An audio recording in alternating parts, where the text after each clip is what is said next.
Boa noite a todos. Que a paz do Mestre Jesus esteja em nossos corações e nossas mentes hoje e sempre. Para iniciar os nossos trabalhos da noite, vamos todos fechar os olhos, entrar em sintonia com a espiritualidade superior, rogar a Deus Todo-Poderoso, a Jesus, nosso doce Mestre, a nosso amado Ramatiz, que nos abençoe neste momento sublime de aprendizado e de sintonia com a espiritualidade superior. Que possamos receber tudo aquilo que aqui viemos buscar. Que estejamos com os nossos canais de sentimento e razão abertos para receber aquilo que precisamos compreender na busca da nossa melhoria moral. Que a espiritualidade de luz nos abençoe neste momento sublime e que possamos cada vez mais continuarmos na nossa caminhada evolutiva, buscando nos tornar cada vez mais pessoas melhores. Que assim seja. Queridos irmãos, hoje nos foi pedido para que nós fizéssemos uma reflexão sobre uma lição do livro Pão Nosso, livro psicografado por Francisco Cândido Xavier, do Espírito de Emmanuel, a lição 172, que se intitula Que despertas? De sorte que transportavam os enfermos para as ruas e os punham em leitos e em camilhas, para que ao menos a sombra de Pedro, quando este passasse, cobrisse alguns deles. Essa lição está em Atos, capítulo 5, versículo 15. O conquistador de glórias sanguinolentas espalha terror e ruínas por onde passa. O político astucioso semeia a desconfiança e a dúvida. O juiz parcial acorda o medo destrutivo. O revoltado espalha nuvens de veneno sutil. O maledicente injeta disposições malignas nos ouvintes, provocando o verbo desvairado. O caluniador estende fios de treva na senda que trilha. O preguiçoso adormece as energias daqueles que encontra, inoculando-lhes fluidos entorpecentes. O mentiroso deixa perturbação e insegurança ao redor dos próprios passos. O galhofeiro, com a simples presença, inspira e encoraja histórias hilariantes.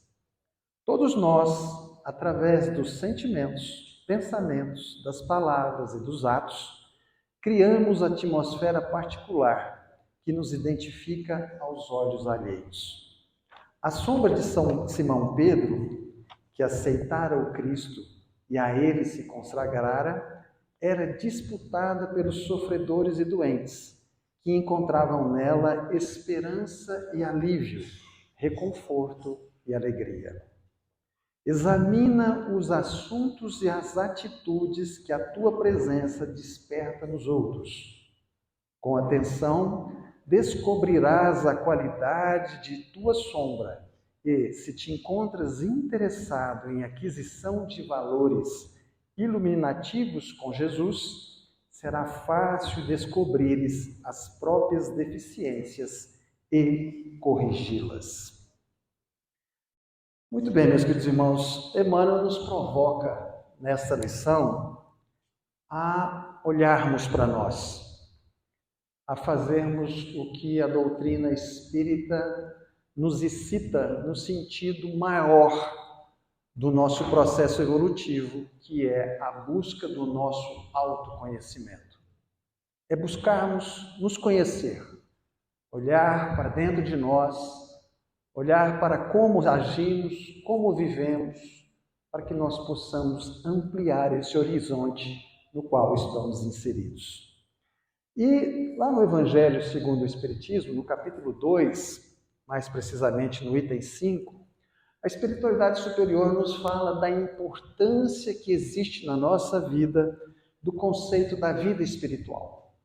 Isso porque nós, quando mergulhados em uma encarnação, nós normalmente, por uma afinidade natural, por todas as limitações que a carne nos impõe, passamos a ter quase que como absoluta verdade na nossa vida a busca pelos gozos materiais.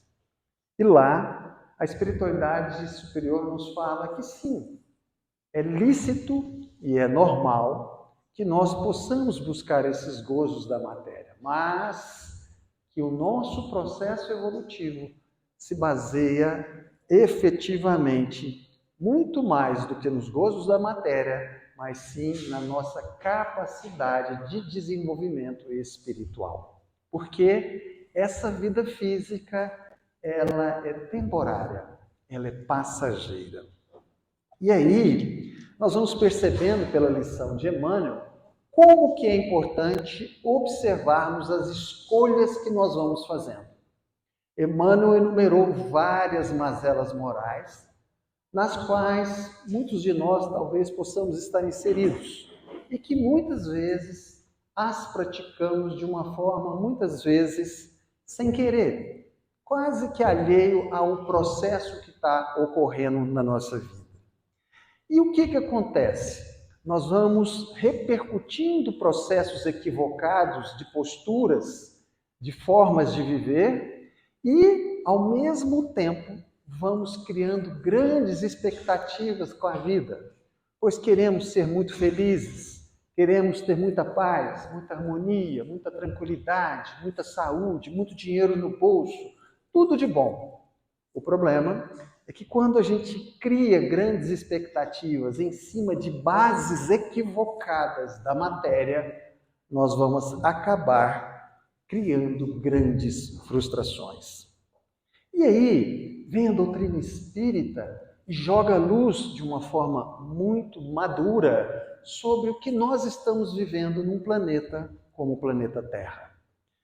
A doutrina espírita nos fala que estamos em um planeta ainda no processo evolutivo moral e que, portanto, é natural que insira na vida de todos nós situações difíceis, desafiantes, sofrimentos, dificuldades, problemas, que são exatamente inerentes a esse processo evolutivo no qual todos nós estamos inseridos. E aí é difícil, porque nós muitas vezes temos uma dificuldade muito grande de lidar com esses sofrimentos, de lidar com essas limitações, de lidar, evidentemente, com essas dores. Mas nós, também buscando a fé raciocinada da doutrina espírita, que muitas vezes nos dá um choque, mas um choque de maturidade, vem nos trazer um entendimento que às vezes é difícil da gente compreender diante desses sofrimentos, diante dessas dificuldades que nós e que o nosso mundo hoje manifesta. A doutrina espírita nos fala que em qualquer circunstância ou em qualquer situação não existe vítima. Nossa, como é difícil entender isso. Na realidade, a doutrina espírita nos fala a seguinte máxima: no mundo, nesse mundo que nós vivemos, existe muita injustiça, mas não existe nenhum injustiçado.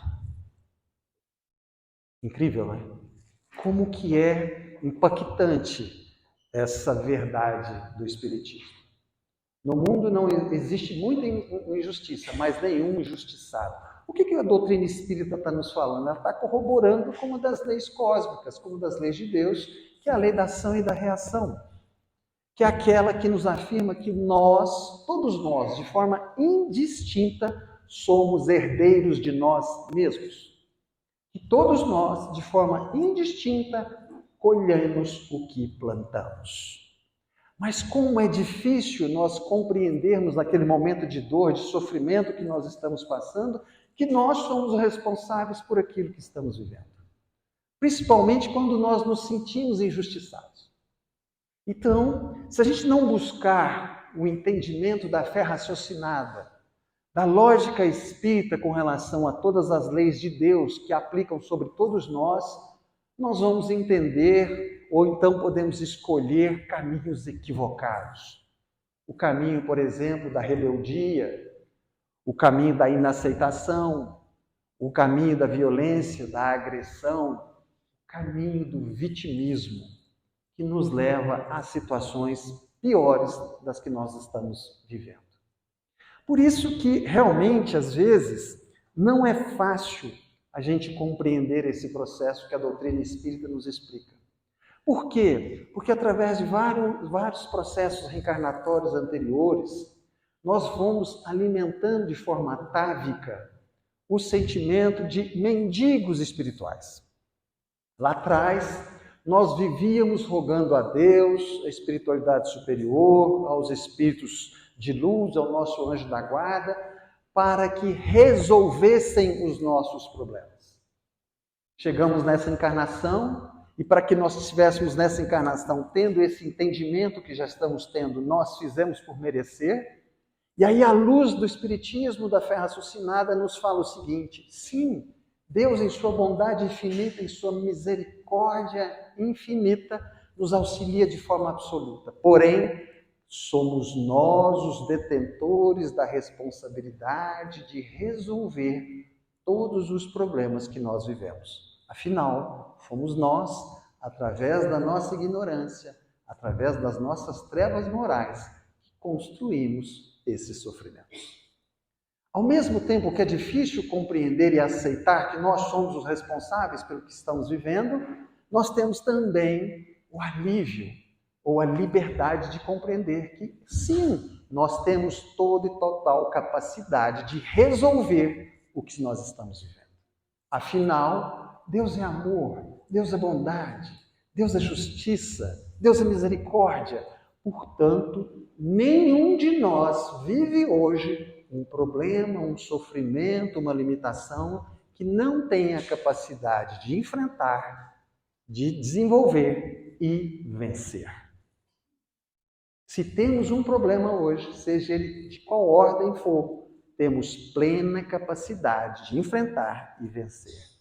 A pergunta é: como? Como nós estamos lidando com essa diversidade? Como que nós estamos de uma forma madura, olhando para esse problema, para esse sofrimento que estamos vivendo, para essa dificuldade, seja ela qual for, de ordem profissional, financeira, social, familiar, emocional, conjugal, para que nós possamos olhar para esse problema, compreender a causa desse problema, porque o que vivemos hoje é consequência, lidar com esse problema e resolvê-lo. Essa, meus queridos irmãos, é realmente a grande questão da vida. E aí, a gente vai percebendo como que é importante nós olharmos para a nossa vida. É a lição de hoje de Emmanuel. E Emmanuel, de uma forma indireta, faz uma associação com uma linha muito interessante, filosófica, que nos afirma o quão é importante o nosso propósito de vida. Estamos aqui para quê? Você já parou para pensar? Qual é o seu propósito de vida? E é muito interessante como nós temos um problema difícil, muito difícil dentro de nós, de entendermos esse propósito de vida. Isso é quase que maioria absoluta de nós temos essa dificuldade. Para ficar mais fácil para a gente entender esse raciocínio, esse exercício filosófico que Emmanuel nos fala nessa lição, através das nossas mazelas morais, vamos fazer o seguinte exercício mental. Suponhamos que eu te encontre na rua. Estamos passando, você está vindo, eu estou indo, e a hora que nós nos encontramos, nos cumprimentamos, e eu te pergunto: fulano, eu estou no caminho certo? Aí você olha para mim, estranha a minha pergunta, e qual é a pergunta que você vai me fazer? Para onde que você está indo, Luiz? Essa seria a pergunta natural. E aí, então, eu te respondo: ah, fulano, eu estou indo lá para a comunidade Ramatiz. Aí, com assertividade, você pode me responder se eu estou no caminho certo ou no caminho errado. O problema é, e aquele que não sabe para onde vai? E aquele que não tem ideia para onde está indo? O que é certo, o que é errado para quem não sabe para onde está indo? O que é bom, o que é ruim para quem não sabe para onde está indo? O que é virtude, o que é mazela para quem não sabe para onde está indo? Percebe? Então, os nossos valores de propósitos, eles nascem, o nosso propósito de vida, ele nasce dos nossos valores. Aquilo que nós estamos buscando na nossa vida. E é muito comum a gente confundir propósito de vida com projeto de vida. São muito diferentes. Você chega para uma pessoa e fala assim: qual o seu propósito de vida? Aí ele te responde: o meu propósito de vida é comprar uma casa. O meu propósito de vida é passar num concurso público. O meu propósito de vida é resolver uma questão social. Enfim, é ir para Paris. Isso não é propósito. Isso é projeto. Isso é projeto de vida. Projetos são projetos e propósitos são propósitos. Os nossos projetos de vida que nos levam ao nosso propósito. Vamos facilitar nosso entendimento.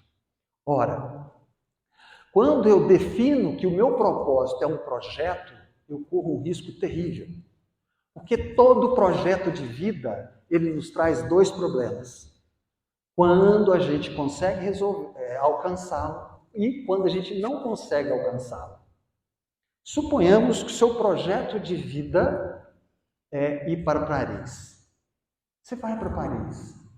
E aí, quando você volta, a sua vida acabou?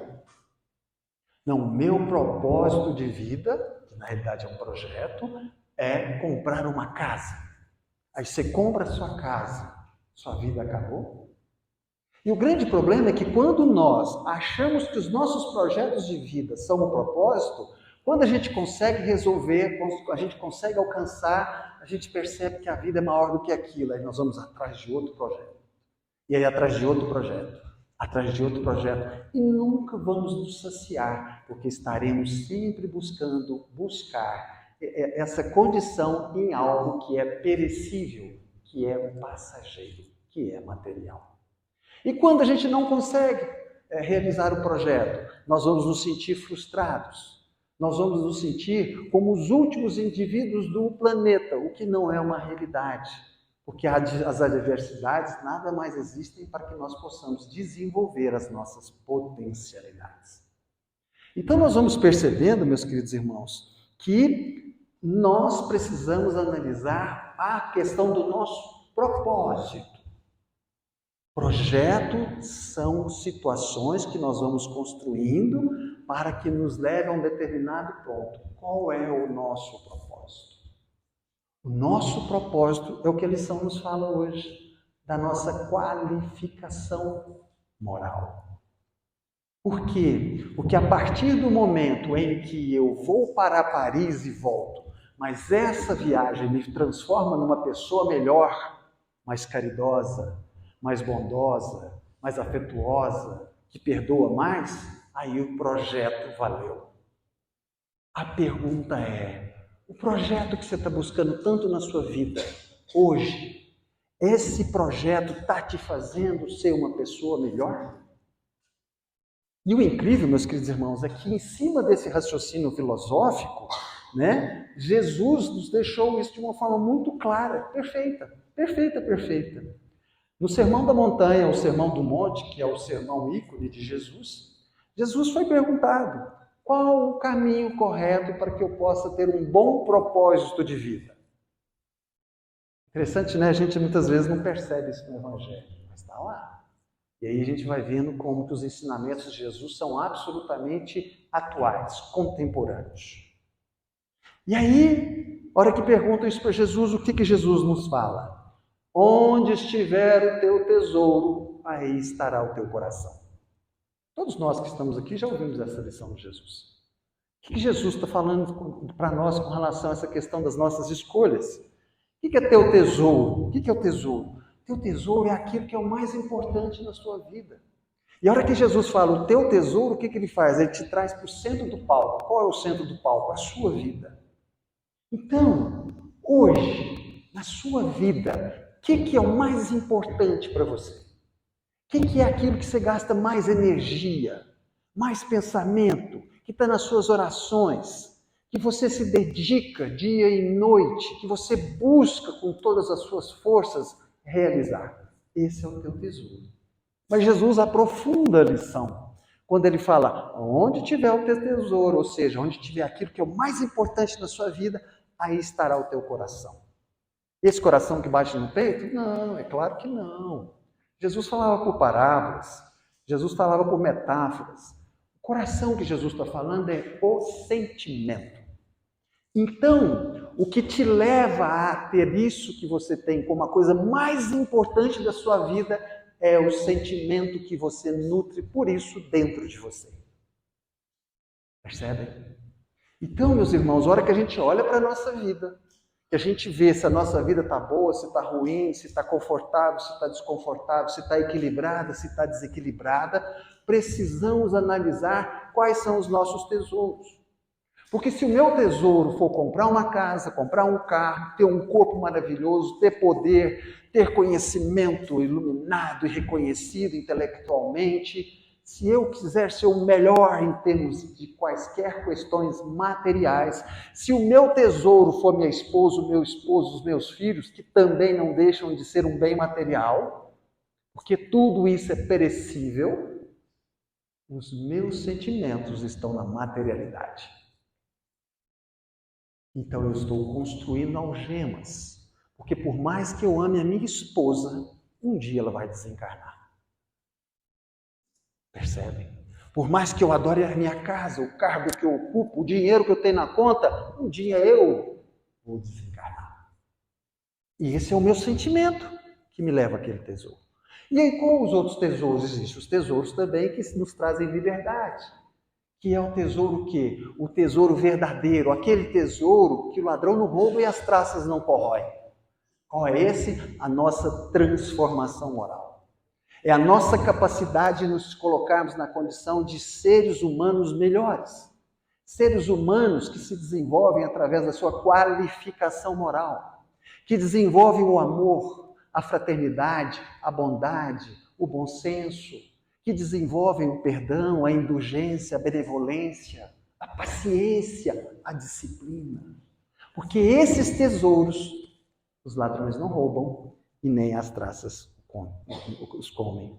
Então, meus queridos irmãos, o que nós precisamos entender? Que esse tesouro, aquilo que na nossa vida é o mais importante, é o que nós estamos vivendo.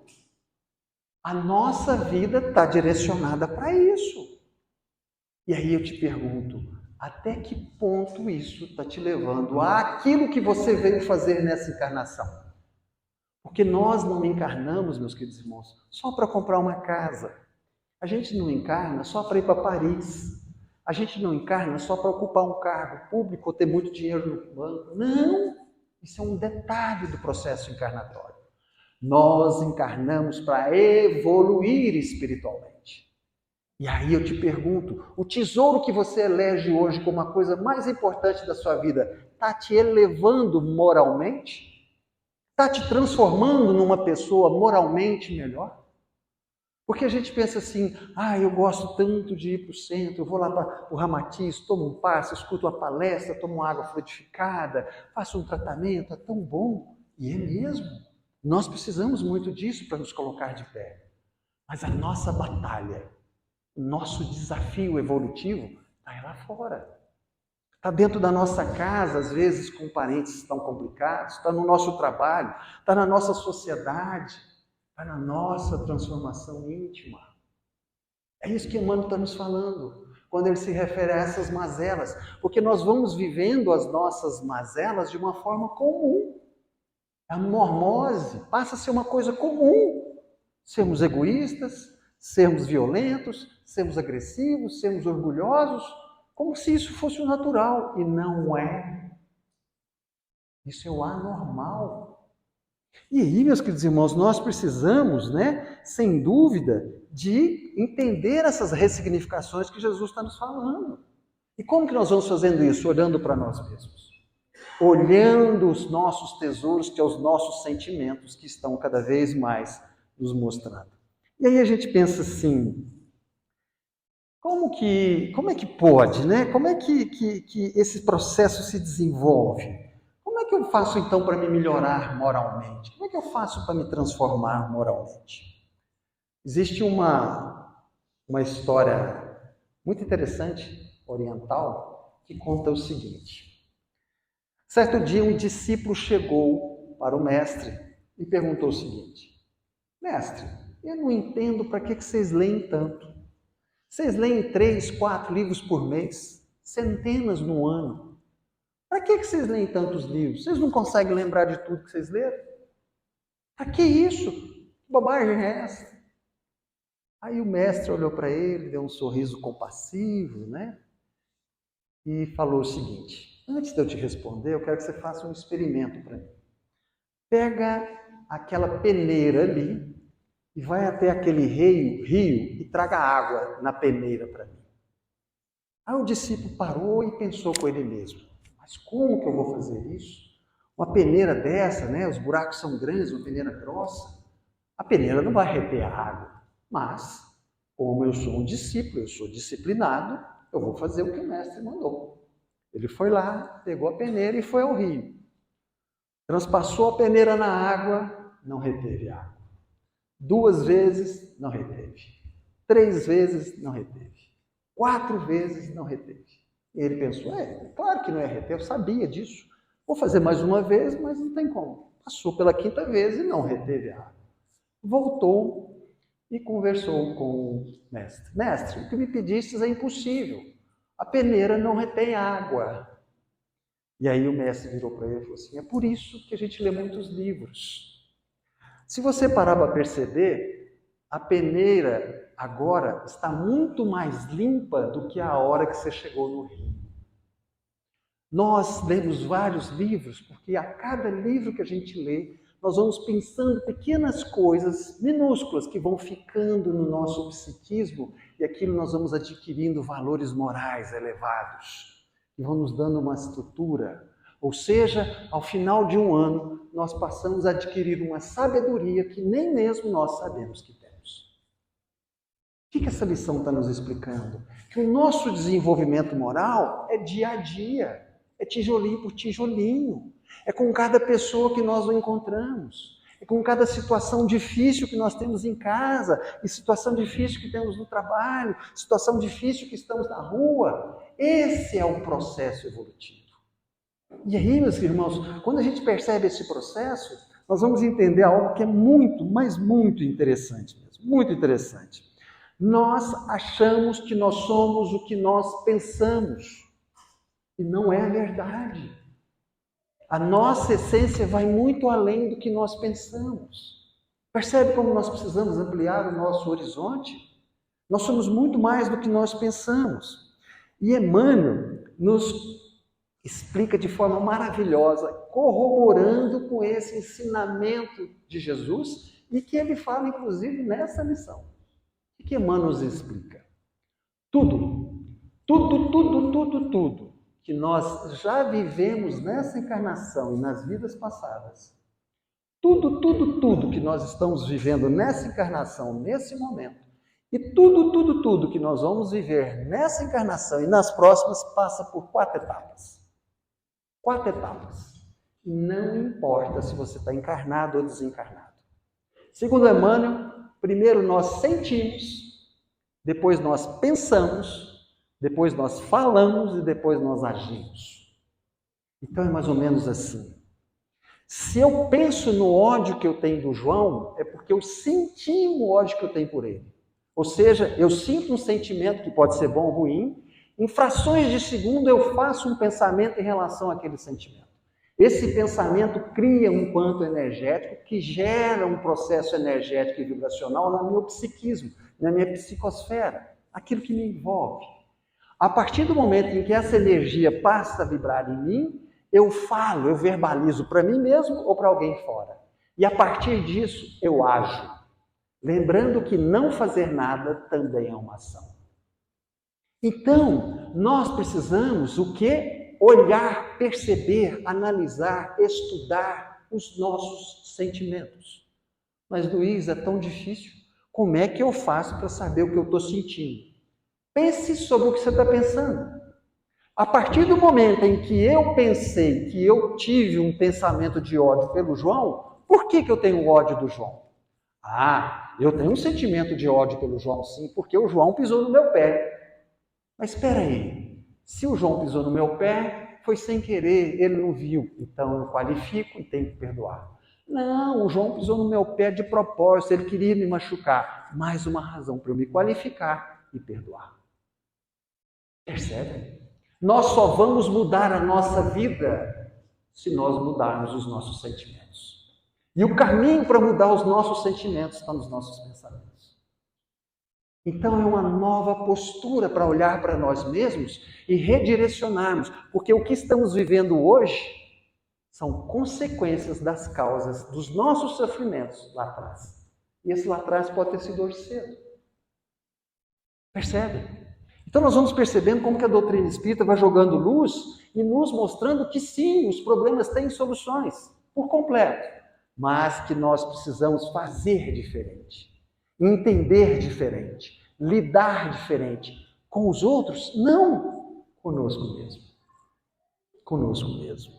E aí, meus queridos irmãos, nós precisamos entender que quando Jesus fala para nós do nosso coração, porque é o nosso coração que leva para o nosso tesouro, o que Jesus está falando? Olha a seriedade da lição de Jesus. Jesus está falando que o nosso coração é bússola. Se é o nosso coração, são os nossos sentimentos. Então, são os nossos sentimentos que estão dando sentido para a nossa vida, para o nosso tesouro. E aí, nós vamos percebendo como que precisamos reformular. Nós vamos percebendo como que realmente nós precisamos ir desenvolvendo uma maturidade, né? Um entendimento maior sobre essas questões da vida. E aí a gente pensa assim, é verdade, eu estou entendendo, então está mais tranquilo, porque conforme eu vou ficando mais velho, eu vou adquirindo maturidade, e aí então eu vou conseguir.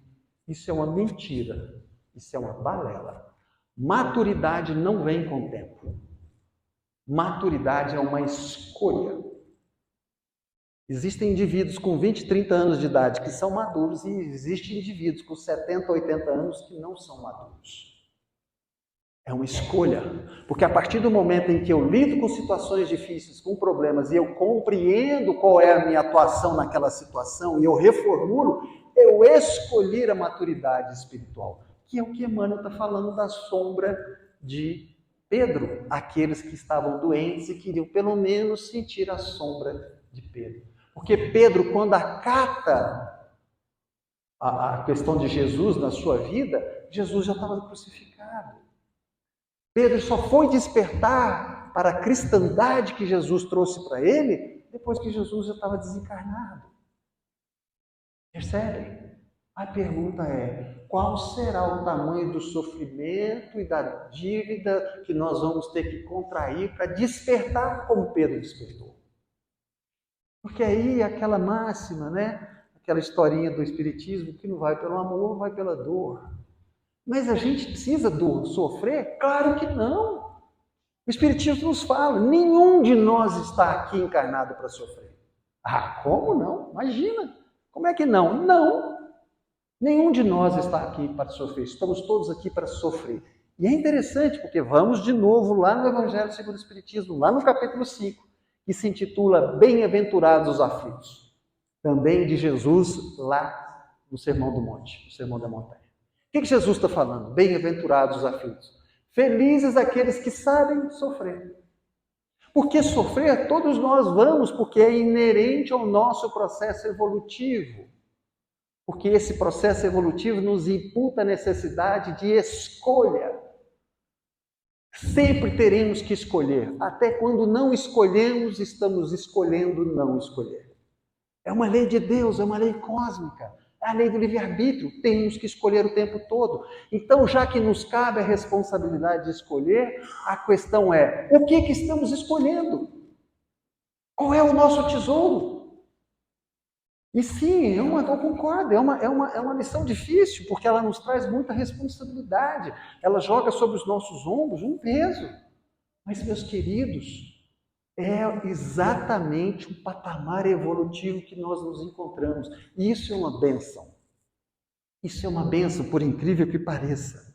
Por quê? Quando nós entendemos que maturidade espiritual não vem com o tempo, vem por uma escolha, nós estamos dando a nós mesmos a oportunidade de modificar o sofrimento, a dificuldade, os limites que estamos vivendo. Percebe?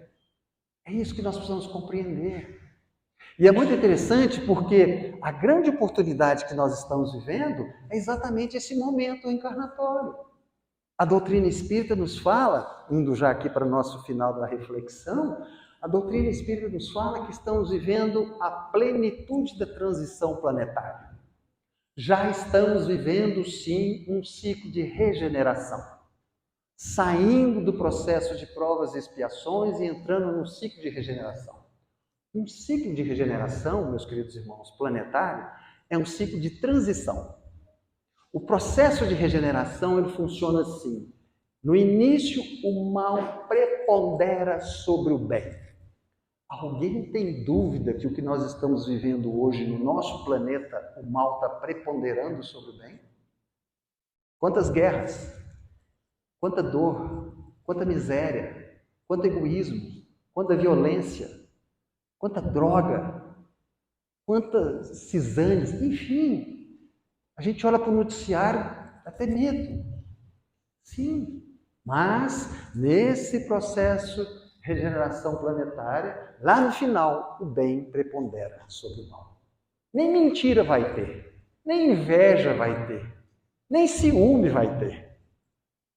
E aí, Chico Xavier nos fala uma coisa muito interessante. Ele fala que desde 1945 nós já estamos vivendo o processo do êxodo espiritual. Ou seja, muitos espíritos, legiões de espíritos já não conseguem reencarnar mais no nosso planeta.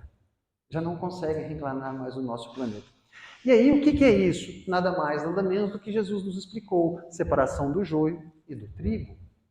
Teremos ainda mais o que? Aproximadamente 5, 6, 7 encarnações. É muito pouco tempo. Porque em uma única encarnação, dependendo da bobagem que a gente fizer, nós vamos adquirir, às vezes, dívidas que não vai dar mais para utilizar nesse planeta. E é tão interessante que outro dia, num grupo de estudos online, o palestrante Haroldo Dutra, todo mundo aqui conhece, fez uma reflexão que eu achei muito interessante, extremamente pertinente, contundente realmente com o que está acontecendo no nosso planeta, como que realmente o nosso planeta já hoje não está mais nesse processo de provas e expiações, e sim de regeneração, ou seja, é limpeza da área. E o que vai fazer com que um fique e que o outro não fique? O que vai fazer com que sejamos trigo e não joio? A nossa qualificação moral. Não vai ser a nossa viagem para a França, não vai ser a nossa casa, vai ser a nossa qualificação moral. E aí Haroldo Dutra fazia a seguinte comparação que eu achei bastante interessante.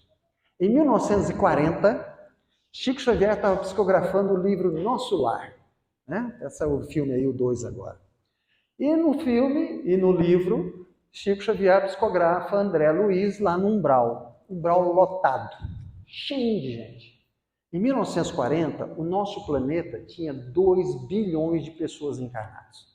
Passado aí 80 anos, mais ou menos, hoje, nos dias de hoje, nós temos 8 bilhões de espíritos encarnados. Então, o umbral está vazio. O umbral está vazio. E a gente pensa, mas espera aí, qual que é essa conclusão? Grandes estudos da ONU e as maiorias das grandes empresas já estão detectando que a população mundial está diminuindo. Pelo segundo ano seguido, a China já detectou que a população dela, o índice de natalidade já caiu pelo segundo ano seguinte. Um país que tem 1 bilhão e 300 milhões.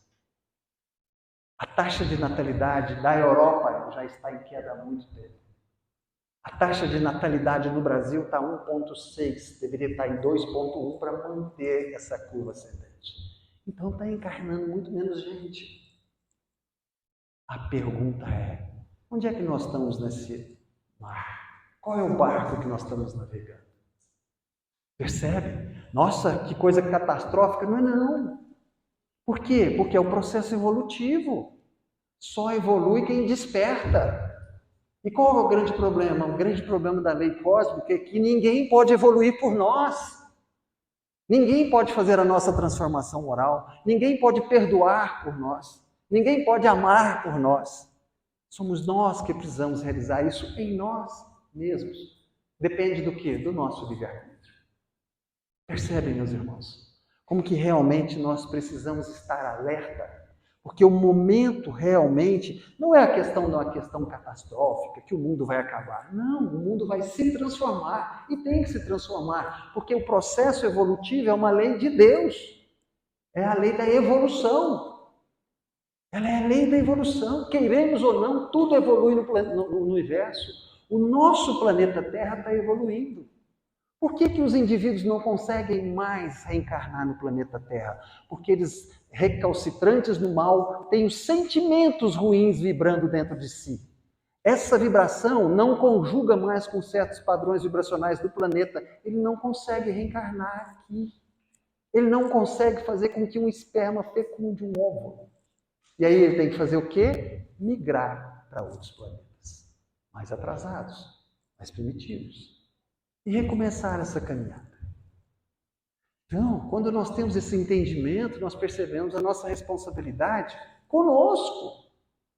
Se nós pedimos a Deus paz, harmonia, sabedoria, tranquilidade, saúde, o que nós estamos de forma verdadeira, através da nossa transformação moral, fazendo, contribuindo para que isso ocorra? Porque a bondade divina, Jesus, nosso grande governador do orbe, ele está dando tudo que é possível da parte dele, mas nós precisamos fazer a nossa. Aliás, ele falou, faça da tua parte, que da minha eu te ajudarei. Nós estamos fazendo a nossa parte? Se nós perguntarmos para nós mesmos qual é o nosso propósito de vida, nós vamos falar só de projetos. Ou não. Percebe? E é esse autoconhecimento, esse entendimento do que nós estamos hoje vivendo, que vai fazer com que nós possamos avançar. De nada nos adianta realmente virmos a uma casa como essa, escutar uma palestra, tomar um passe, uma água fortificada, se ao sairmos daqui formos exatamente fazer o que Emmanuel nos fala na lição. Se formos um juiz imparcial, se formos um conquistador de glórias sanguinolentas, se formos um revoltado, se formos um maledicente, um caluniador, um preguiçoso, um mentiroso e assim por diante. O que nós estamos fazendo da nossa vida? Somos filhos de Deus, e se somos filhos de Deus, somos deusinhos, co-criamos a nossa vida. Que vida que nós estamos co-criando para nós mesmos?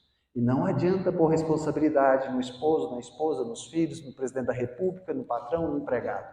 A responsabilidade da nossa evolução é nossa, é de cada um de nós.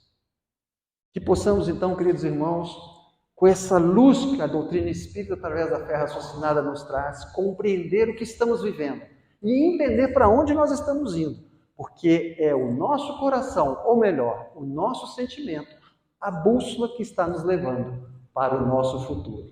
Se ele vai ser bom, se ele vai ser ruim, se ele vai ser de paz, se ele vai ser de guerra, somos nós que vamos escolher. Reflitamos. Muitíssimo obrigado pela presença, pela atenção, pelo carinho de todos vocês. Muita paz no coração. Gratidão.